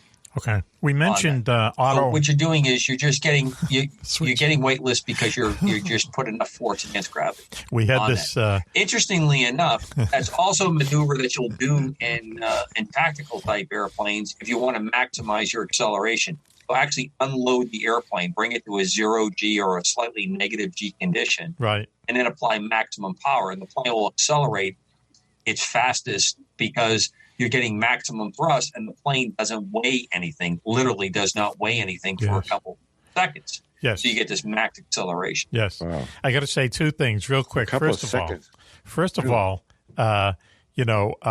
we are a radio show, but Switchy is entertaining us with his background images, and what we're looking at now, which leads us to another thing we were talking about. It's oh, wow, Switchy. Woof, wow. What'd you have for breakfast? Fake vomit, or is it? I mean, talk about a marketing phrase. Fake vomit, or is it? And we were saying, how do you save seats at a theater? You don't want anyone sitting beside you, in front of you. There you go, baby. No one's going to get anywhere near you. Okay. Remember the joke shop in Boston? What was the name of that? Oh God, I love that shop. Jack. Oh God, that shop was a mecca for all of us. Jack's Joke Shop. Right off Jack's Joke Shop. Right off of the Comet. Yeah. Nuts, man. That was nutty. They had the fake vomit. Yeah. Oh, they had they had fake vomit in different levels and styles. Yeah. What you have to eat. I mean, you didn't have to go with the economy. If you had the extra pull, you could be there with the deluxe. There you go, the deluxe fake vomit. We used to do is we'd hook school, we go to Jack's Joke Stop, and then we go down to Downtown Lounge and have a $12 beer. Right? Remember that place? Anyway. You had to put your school bags at the door, though. You know what I mean? Anyway, this is Coco's hour, so let's go. Oh, man. That's when Boston was really Boston, you know? Yeah. Amen. Yeah. Okay, go ahead. Next question. It's toned down now. Yes. Family friendly now. It's family friendly. Go ahead, please, Switchy. It's the friendly city. Yes. Oh, the next one is number 8. What is the worst place you've ever landed? What's the worst place you ever had to land? Are we asking the worst landing or the worst place? I think the worst place. Worst landing can be at the best place. Worst place that I've ever landed. That's there was a couple spots in Iraq that were very special. Yes. One of the places that we worked out of, the runway was basically a road, and they would come out of the fob and meet us, and generally helicopters would land there. And that was a little extra special. Yes. For a landing place. There's been a couple places in the United States that were a little less than hospitable when I got there from like services or what was available. Yes. I worst places. Goodness gracious. There was a couple places in the Arctic that were extra special. Yes. Landed at Valdez, and I thank everyone in Valdez, Alaska that maintains that airport. We landed there in a snowstorm. There was no one there. We were able to get fuel by credit card. They left the door unlocked to their building so I could make phone calls. Nice. Wow. And we took off and kept heading north to get to Dead Horse, Alaska. That may come up later in the program if we ever get to this part and that part of the program, the next show. There was a couple ships I landed on that were pretty rough shape. Yes. We got to the ship and spent the night. Yes. And again, a couple oil rigs I landed on in the Gulf of Mexico and a couple other places in the world that were a little bit dicey, but the people were phenomenal. I mean, they would always feed us. They would always take care of us when we were there. They'd help us chain the helicopter down so it would still be there when we came back up and the wind didn't blow it off the flight deck. I got to say this. We're going to take That's a hard one to answer. Rig. Go ahead. I didn't know about the oil rig missions. What did you do there in the oil rig? We sometimes do rescues for oil rigs in the Gulf of Mexico, people that were on the rigs that would get in need of medevac. Okay. And if the weather was bad and the people, my hat's off to the men and women that fly the support for oil rigs in the Gulf of Mexico. It's tough, hard flying for helicopter pilots. It's demanding work, and they make it look easy. Yes. But a lot of times for medevacs, we would use it. And other times we would use the oil rigs because they carried jet fuel on them for their helicopters as a way to leapfrog out further. So on a couple nights, I remember in really not good weather, because that's usually when the Coast Guard likes to send us out. Yes. Landing on oil rigs, taking fuel, and then flying out another couple 100 miles to meet a ship to pick up the person that needed to be medevac. Okay. Flying back and not having enough fuel to make it back, so you land on the oil rigs again and leapfrog all the way back, and then usually meet an ambulance someplace on the shore. Do you ever fly potty girls? They'll do the transfer. Ever fly potty girls out to those oil rigs? No, never flew party girls out. I did have the Dallas Cowboy cheerleaders in the 80s on the helicopter. They were in Europe visiting. Yes. And they came on board. They were on the helicopter. Freaking Coco. And I did have Miss Belgium or Miss Luxembourg. Listen on to the this helicopter. guy. I really. I knew it. Really? Yeah. He had the Dallas, just so calmly casual. I had the Dallas cheerleaders on my helicopter. Yeah. How many Dallas Cowboy cheerleaders? I think it was 6 or 7 of them. He doesn't even know the real number. You lost track. I lack of following that sport one. But these were really, really nice women. They were just really, really nice gals. In what sport were they cheerleading? I believe it's what you call here in the colonies football. Football. Okay, Coco. Yeah. Of course, in every place else in the world, that's soccer. But they probably liked it. They probably, it was refreshing to talk to someone who didn't know whether they blow it up with air or stuff it with feathers. Anyway. Are we still talking about the football? No, why don't we do? Hang on. There's a joke in there somewhere. Why don't we do this? Let's take a commercial break now. This is Coco-palooza. Everything you ever want to know about Coco, we're asking him tonight. So why don't we take a commercial break now? You didn't rescue any Playboy bunnies from We don't know. We got another half hour to go. Wisconsin at that Under Siege? Yes. No, I did not do that, but I did meet a gal that was in Penthouse who was at the Officers Club in Nellis Air Force Base, Las Vegas, Nevada. You know, they made the rounds. I at the Enlistment's Club, as a matter of fact, one of the Playboy bunnies, like a cover girl chick or something, made the rounds. I should have gone in the service. Listen to you guys. You're in movies. You're meeting the cheerleaders. You're meeting the Playboy bunnies and everything. You're done I in guess Newport. that was important for the services, is to have entertainment like in that design. You Hey, know listen, let me remind you someone here. Switchy. Switchy's a person. He spent 4 years under the water. I know. Right? I couldn't do Switch. it. I had the opportunity to go to some. Only about 3, actually. 3, actually. Even serving. less than that, because we were in the shipyard for a while. Serving. Okay, he wasn't out running around with the Dallas cheerleaders, yes, was he? He was in a Nuki boat, right? Yep. Okay, and wouldn't see the light of day for years. See? We were on the Fast Attack. You don't. It's not the boomers. Yes. The Fleet Ballistic Missile subs will go down for several months, long patrols. We would. The longest I was down was only about 23 days. So we could go out of the calendar year that I reported on board. Yes. I was out and they were out 40 weeks out of the year. Whoa. Could be 6 weeks, 8 weeks. Yep. A weekend. 2 weeks, 5 days. You just never knew. When would you know? The polar ice caps, you can't come up anywhere. We had the capability of smashing through the ice. Okay. So I never got up there. But when would you know? Circle, not under the ice. When would they tell you? Oh, this is going to be a 7-day journey. This is going to be a 4-week journey. Do you ever? We knew ahead of time. They tell you. We didn't know much ahead of time, but we knew when we went out. We knew how long we were going to be out. Okay. Yeah. Huh. Wow, really? My hat's Mack, off you to could you. do that. Just no way. The claustrophobic aspect of that. No, I couldn't do it. Not me. So anyway, you don't even think about it. You got too many things to worry about. Yeah, I think about it all the time. So this will be Switchy-palooza next week. Yeah. So Lou, why don't we do this? Why don't we take we'll take a commercial break now. Hey, Mac, ask me about my worst landing. Go ahead. Your worst what? Say it. My worst landing. It wasn't in a plane. Wow. It was falling on my arse. Can I tell you something? Anyway. You said a lot tonight with some interesting editing. Who knows what will happen? Look at. Why don't we do this? Why don't we take the commercial break now? Coco, you're still with us, right? The man of the hour? Absolutely.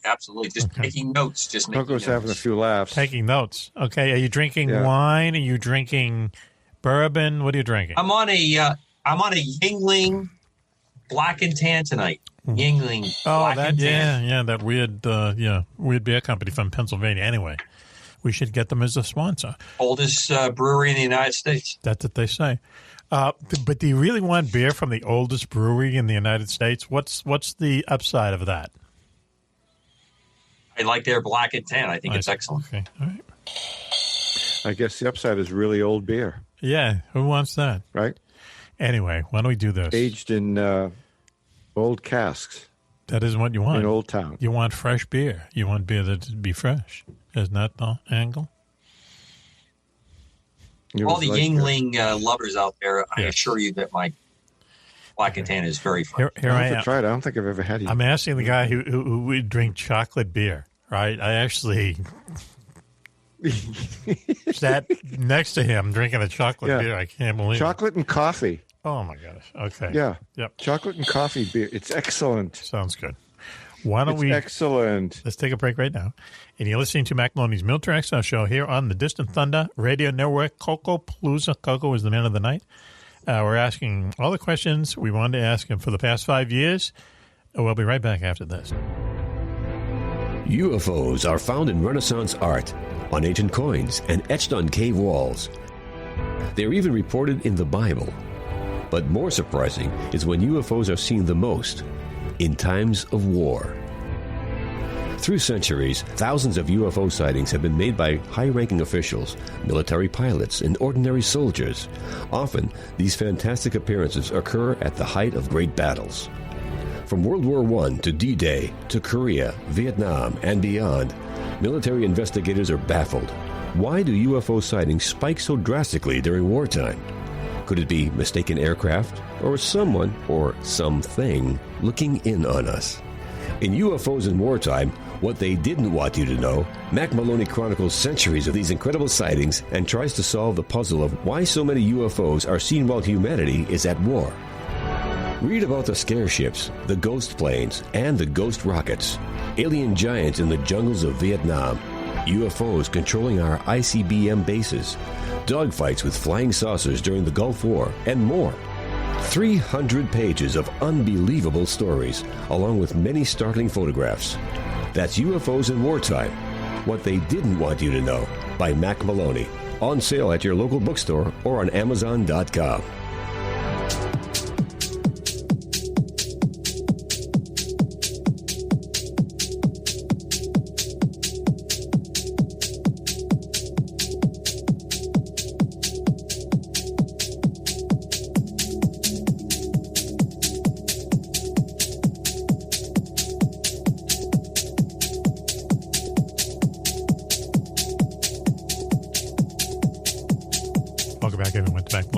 X-File show here on the Distant Thunder Radio Network. This is Macaroni. Wow, what a show. We have for you tonight a special show, Coco-palooza, everything you've ever wanted to know about Coco, but didn't want to ask them, I should say. Let me introduce the members of the posse. Let me just say, girls, yes, the very famous Juan is here. Hello, girls. Hello, Mac. Great show so far. He's getting in the mood, drinking macadam. Coco-palooza. What are you drinking? What's the name of that stuff? Oh, it looks expensive. Macallan 15. Wow, 15, not 14. It's finger licking good, it sounds like. Not 10, not 12, at 15. Wow, okay. All right, how much does that go a bottle? Hits the spot. Hits the spot. What's it, about 150 a bottle? I think New Hampshire, about $1.20 or something. Wow. I forget, some crazy number like that. Okay, that is kind of crazy. I know it. Yeah, I feel bad buying the big bottle of Jack Daniels. So, okay. Up there in the Great White North, in his compound, formerly his bunker, is the man of the hour, Coco-palooza. They can know him as Coco on the street. We know him as Commander Cobra. Coco. As always, Mac, it is a real privilege to cruise formation. Yes. With the various members of Mac. At supersonic speeds, by the way. Supersonic speed. As required, as required. As unbelievable. Required. Yes. The hell with the fuel. Speaking of that, we want to go up to our national correspondent up there in Battle Creek, Michigan, Switchblade Steve Ward. Switchy. It is great to be here tonight. Wow. He just tore his glasses Flying off. his crop duster. Going after Cary Grant, right? Is that the famous crop duster? The image in the back, right? Well, it's not the famous, but it's I just watched that the other day, North by Northwest. Oh yeah, huh? Cary Grant gets lured to the I guess it's the cornfields of Kansas, yes. or maybe it's Illinois, I don't know. Yeah. And gets attacked by a crop duster. By a biplane. It's one of the best scenes ever. In North by Northwest, this is a spoiler alert, but Cary Grant, for whatever reason, is told to take a bus out in the middle of, I think it's Kansas, out in the middle of nowhere. And all it is they drop him off at a corner, and there's nothing but cornfields all around him, really, right? And he's looking around. What's going on? And way in the background, you see the crop duster. First, Mac, it's the slow buildup. There's a car that comes along the highway. Thinks then it's another for him. One. Then another car comes up and drops off a guy. Yeah, and right. So he's looking for a guy, George Kaplan, who, of course, spoiler alert, doesn't exist. So he walks across the street and he says, "Are you George Kaplan?" And the old timer says, "Can't say I am because I ain't." Oh, there you go. And then he says, "But that funny thing, that crop duster is dusting crops where there ain't no crops." There you go. That's, you never want to hear that. But in the scene where you're, as in the lead up, you can see way off in the distance, you can see the crop duster going back and forth. And the first time you see the movie, you just think, well, he's crop dusting, and then it turns out that he's basically like a little fighter plane. And he's going to shoot Cary Grant, right? And all of a sudden, Cary Grant is like, I'm kind of effed here. But great movie, Alfred Hitchcock. Not a nice guy, not a nice human being, but he could make, and not the perfect editor or the perfect scene, he didn't really put. Really, Mac, I'm surprised you say that because I thought his editing was held. That he was not one of the great editors, really. Not in editing. Yeah, he was great editing Psycho. Okay, when Oh my Lord! as they say in he had to be possessed when he did that one. In film school, as they say, you think you're seeing a woman stabbed in the shower. You never see the woman being stabbed. No, never, no. Of course not. No. You see the knife, you see the blood going down the drain, you see her face, but you watch it and It's you actually go, Hershey's chocolate syrup going down the drain. yeah, It's in black and white. Janet Leigh, yeah, and it's like, but when you first see it, and I remember when I went to go see it, it was like the movie to see, and the movie your parents didn't want you to see, so we snuck in somehow. That's a frightening scene, man. It's hard to get over that and then watch the rest of the movie, with a carefree attitude. But he's great like that. He's really good like that suspense. But there are some scenes in his movie that don't seamlessly go, the storyline doesn't seamlessly go from one part to the other, is what I'm saying.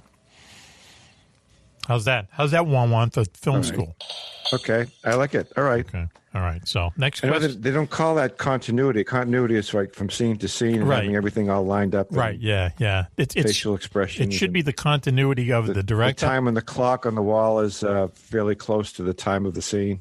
Yeah. Well, yeah. You have to do that. I like yeah. it when there's a scene where there's a clock on the wall that says 7:15, and then the next breath, Right. it's like, 3:30. Yeah, you should. The best thing to do is don't have the Wait a clock in the second. scene. Believe me, Get that Don't- clock off the wall. Yeah, you don't want to have the clock. Yeah.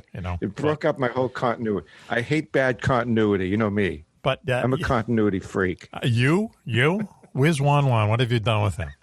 Anyway, let's get back to the questions. Coco-palooza. Let's get back to the questions. Switch, please. Okay. Weren't you going to do the next one? Or was I going to do the next one? Okay, I can do Oh, it. you were going to do the next one about music, right? All right. Do you ever listen to I'm music? doing the next one. Okay. Do you ever listen to music while you're flying? Like if you're flying just by yourself, do you Yes. have music in the buds? Do you? Okay. Yeah, sometimes in the old days, you'd carry it with you when like Walkmans and things were, and we had actually cassette tapes. Kids, you need to get the iPhones and look that up and Google what cassette tapes were. No idea what he's talking about. So now on some of the airplanes, you can actually get entertainment media. Same time I'm getting like weather and navigation information on the wise? satellite stream. I can actually pick up some music. Is that wise? Or like news talk or stuff like that. It's really talk radio? Is that wise to have the pilot listening to talk radio? You can as talk he's radio. flying? Sure. Yeah, Oh, my goodness. there's all kinds of things you can pop in there. Okay. I've got a Sony Walkman, AM/FM cassette. Yeah, but you're not Well, flying. there you go. still have- One. Are you flying an airplane? Thanks for joining the party. What'd you get at a yard sale? I still have. I love that Walkman. I have a mini disc Walkman as well. Really? Yeah, mini disc. Yeah, I remember Yeah, but those. I've never seen one of those. Yeah, but they were around though. They're around for a while. They called it a Walkman too, and it was so the ripping of CDs to put on your mini disc. Yes. Was a total proprietary software. Sony owned it. Interesting. And they're the only ones that had it. Okay, Palooza. So look at There you go. All right, so you listen to music, but how can you separate it from all the chatter? That's another question I want to ask you. How can you Well, a lot of understand? times there isn't a lot of chatter back. Okay, Like, good. when I was flying from coast to coast to get to the work location, Yes. various secret missions, there's a lot of times when you're just flying and you're not talking to anybody. You don't have constant, as long as you're staying on the course that you've set up for the flight plan. Okay. And you have the primary radios, and you have places that you have to make connections, or you're told which the next controller, Yes. area. Yes. You have that on the background, and Yes. in most of the really good systems, as soon as they call, it blocks out that music. Oh, So that good. the Okay. Yeah. radios take priority over what's going on with it. So Good. Switchy. This leads right into the next question, please. 20 questions for Coco. Everything you want to know. Coco-palooza. Switch. And this is the question that everybody wanted to know first. How do you go to the bathroom when you're piloting long flights? it depends on the particular type of aircraft. It depends on depends. As it goes. As it goes. And I actually, there's a couple funny adjuncts to this story. I'll bet.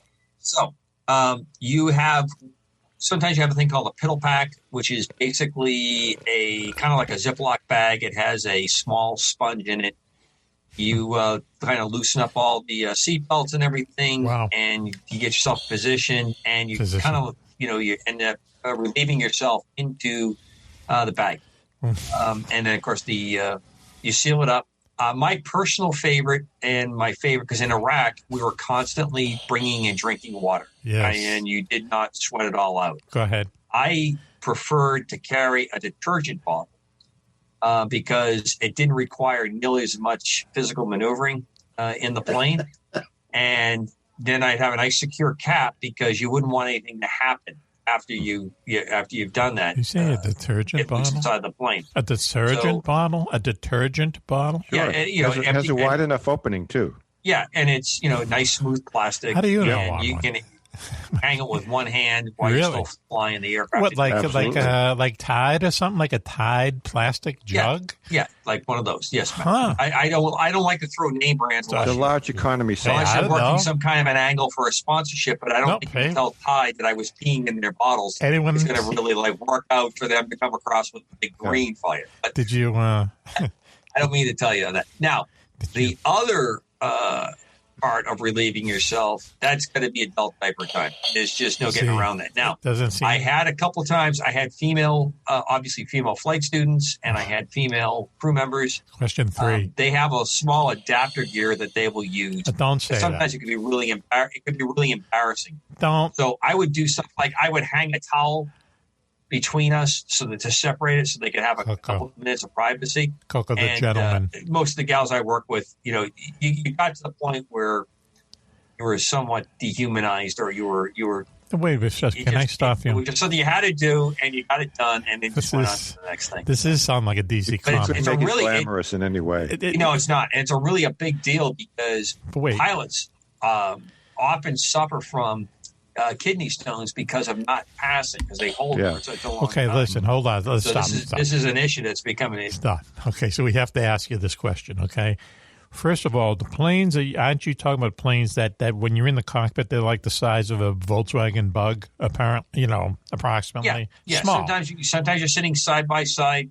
Obviously, when you had a tandem cockpit, right, sure, they're behind you. Okay, separated from, fore and aft. So you're saying that you have flown long distances with a female pilot and the other seat just literally inches away, and you've put up a towel between you and her, and she's done her business. Yep. I'll take Coco. Let's clap for Coco, please. Come on, can we just have some? Yeah, clap loud for Coco. On He's that like one. Clark Gable, and it happened one night, except in the air.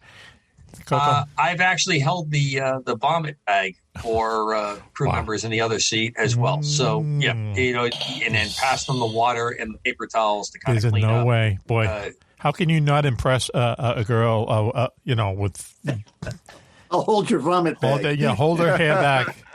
I've held some hair back for you. Hold your vomit bag. Never a vomit bag. He stopped us. Wow. Yeah. Only Coco. That's pretty good. All right, why don't we do this? Next question, Switchy, please. I think the next question is kind of along the same. Well, okay, go ahead. I don't know if it's along the same lines or not. How many Dallas Cowboy cheerleaders did you teach how to fly? Wow. Well, that's sort of the question is: Have you ever brought a female passenger with you for a joyride? Well, I think he's already answered that in the previous question. Yes, I mean that doesn't seem the least bit surprising. Okay. Obviously, my favorite female passenger was Mrs. Cobra. Next question. Okay. All right. Good answer. Hang on. Let's see. Perfect. Okay. Well, just has to go into this. You want one. to do the next question, Matt? Yeah, I guess I'm going to have to. We know what the Mile High. Number 4. Yeah, we know it. Number 4. We know what the Mile High Club is. What's the 10 Mile High Club? No comment. Oh, okay.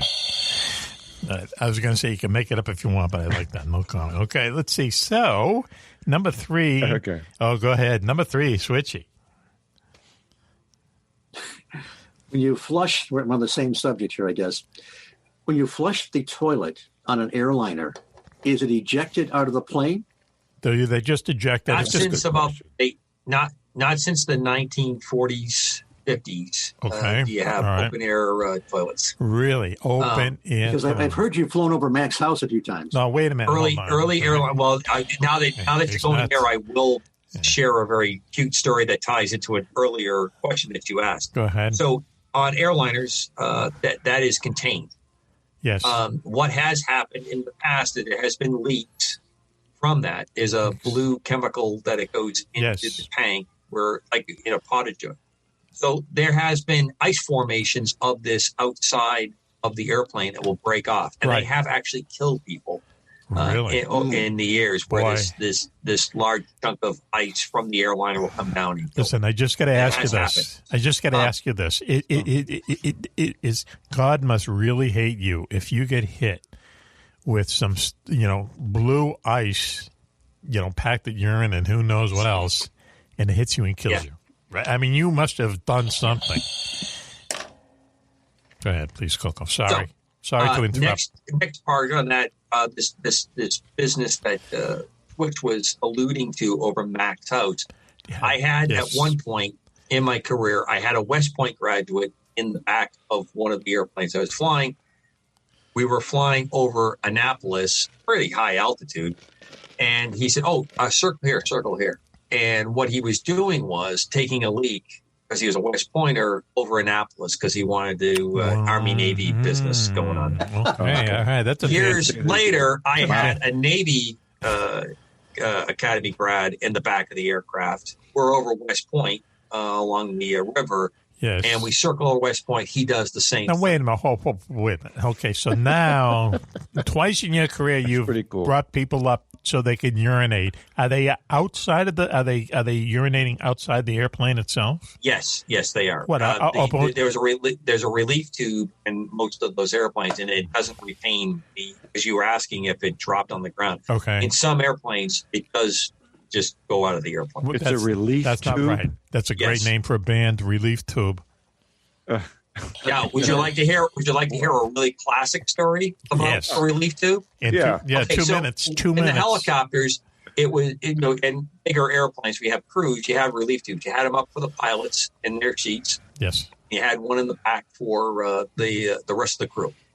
Yes. So it was a real funny joke when those earplugs used to come out. Those soft styrofoam earplugs. Guys would shove the earplug down in there so that it would kind of block the tube. So if somebody used it, it would drain really slowly. Okay.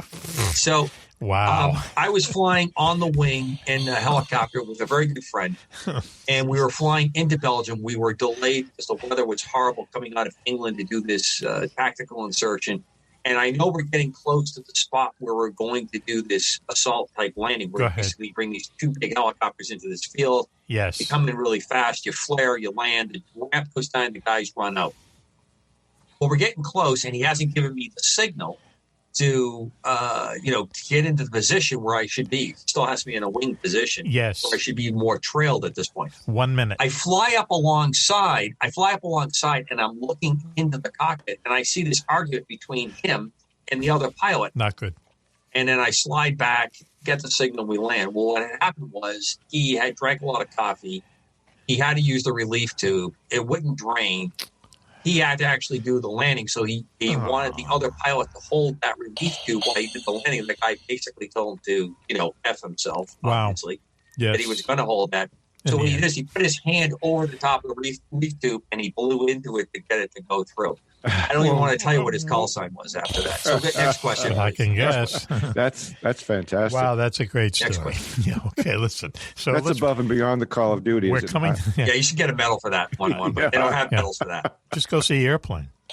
Look, let's go to the last question. I mean, the very last question has to do with something with Michael Bay, his dogs, and his scrotum or something. No, that's calls, not dogs. Right? But the question I want to ask you, the last question, we're getting to the end of Coco-palooza, okay? We've asked him 20 questions tonight. He's managed to answer all of them, plus some extras, too. So let me ask you this, though. Coco, okay, last question. Do you think when the day comes where Switch is going to be the employee for the day at Sweetwater's Donuts Mill in Battle Creek, Michigan, do you think he's going to be able to handle it? Do you think he's going to stand up to the pressure? Oh, no doubt.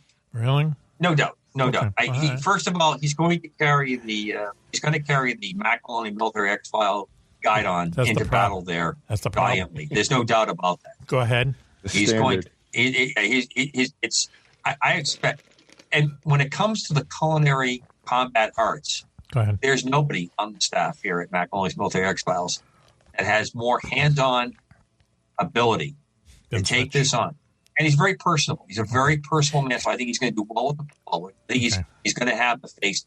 Obviously, no one can be the metrosexual that 1-1 is in this situation. But honestly, I'm not sure 1-1 could pull off the delivery of the donut and the small talk. 1-1 would have to do the front guy. Are you have to be on the other side of the no doubt. I think Switch.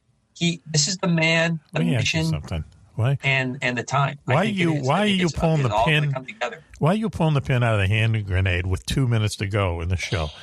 1-1, I'd be offended. I think those are inappropriate. I am offended. I'd be the Baryshnikov of the donut industry. I'd be back and forth, swishing and swaying with a dozen donuts of a multiple variety. I've always thought of you kind of on the ballerina side. Thank you, bet. for You bet. You see me in tights. Tutu included. You see me in tights. How? And I'd be presenting that dozen donuts like a bouquet of flowers. Wow. Interesting. How about that? Let's do a play. Tights and a tutu. Yeah, ballet about donuts. No one's ever done it before, I'm sure. It's all about it with donuts, as it is musical with flowers ballet and about food. donuts. It's all about presentation. Okay, listen, before we go now, I have Instead of tutus, they'll have donuts. What they're saying is the ballerinas would have donuts instead of tutus. Listen, perfect. You know what? I'd drive all the way up there to do that. I would drive all the way up there if I had an opportunity to do that. Me too, yeah. Wow. I'd love to see that. To Sweetwater. Thank you, Coco. I appreciate you mentioning Well Having. Yeah. Yep. Still a favorite, as it turns out. So anyway, thank you, Coco, and thank you for your service. You don't want to mention to people that you wrote me a 20-page, single-line, both-side complaint letter. Scathing critique. Legal pad.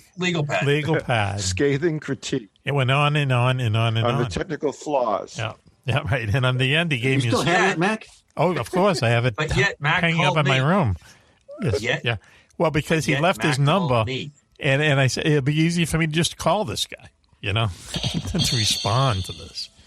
Landing speeds of and 3 days before Christmas. Yeah. In 1993, I believe. Put music behind this. Go ahead. Phone rings. I'm making Christmas cookies with my son, who's now a Coast Guardsman himself. There you go. And I pick it up. I go, hello, and Merry Christmas. Hi, this is Mack Maloney. What's wrong with my books? That's how it started. I think the operator said, "Will you accept the charges?" Yeah, that's exactly right. Okay, good. Yeah, well, I thought I could leave that. Remember that? I'm a collect call. Mac, you're going to put some romantic music in. Oh, it's in there. Cool. It's already in there, brother. Believe me. And you became his. I figured his military advisor, technical editor, and that whole thing, right? At least initially. Yeah, I guess you could say that if you want to dress up history. You ran some of those technical aspects of what's really exciting with Mac when he's working one of his projects is if I'm at the computer, he'll send me an email or a text, and he'll say, "I'll need to do this," and it'll be something involving like an airplane or something like that, and I will come back and give him the example or give me some suggestions on how it could happen and things to go.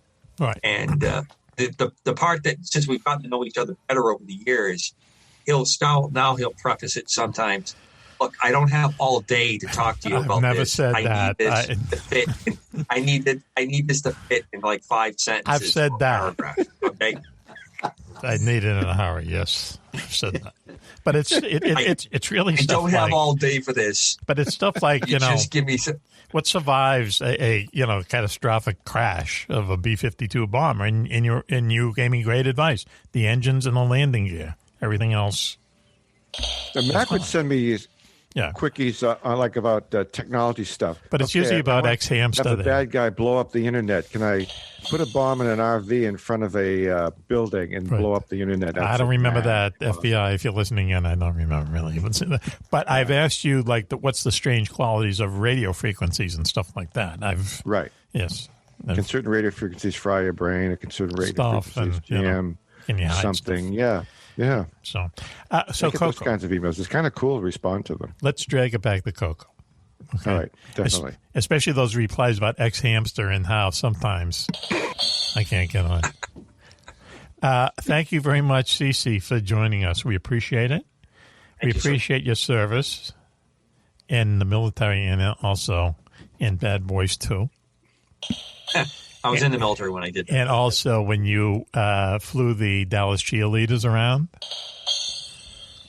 Right. Yeah, okay, yep. And First time I heard that story. he should be, he's the comic book guy. He's the comic book guy. And we started off with him saving everyone in a commercial airliner, landing the plane, and so on. And then he comes out and he's in a uniform. He's got a cape. And with 2 C's on it instead of the big S. Well, we can lose the cape, but he's got ribbons everywhere.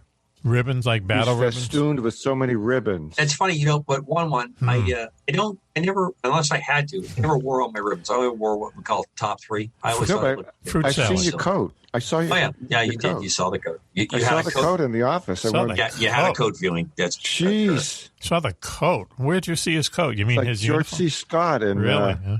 Dr. Strangelove? Okay, look. yeah. Wow. Okay, thank you, Coco, for letting us do this to you tonight. Coco-palooza. Really appreciate it. Thank you, Switchy. Really, really appreciate it. 2 pieces of rum cake into the day. Yep, my pleasure. Okay. And I'm fasting tonight for my. They're going to withdraw blood from me tomorrow. for my Okay. physical. Good luck with that. Hope the results come out well. He's going to a So I'll vampire. be counting the hours and minutes away where I cannot eat tonight. Right. He's going to a vampire and not a doctor.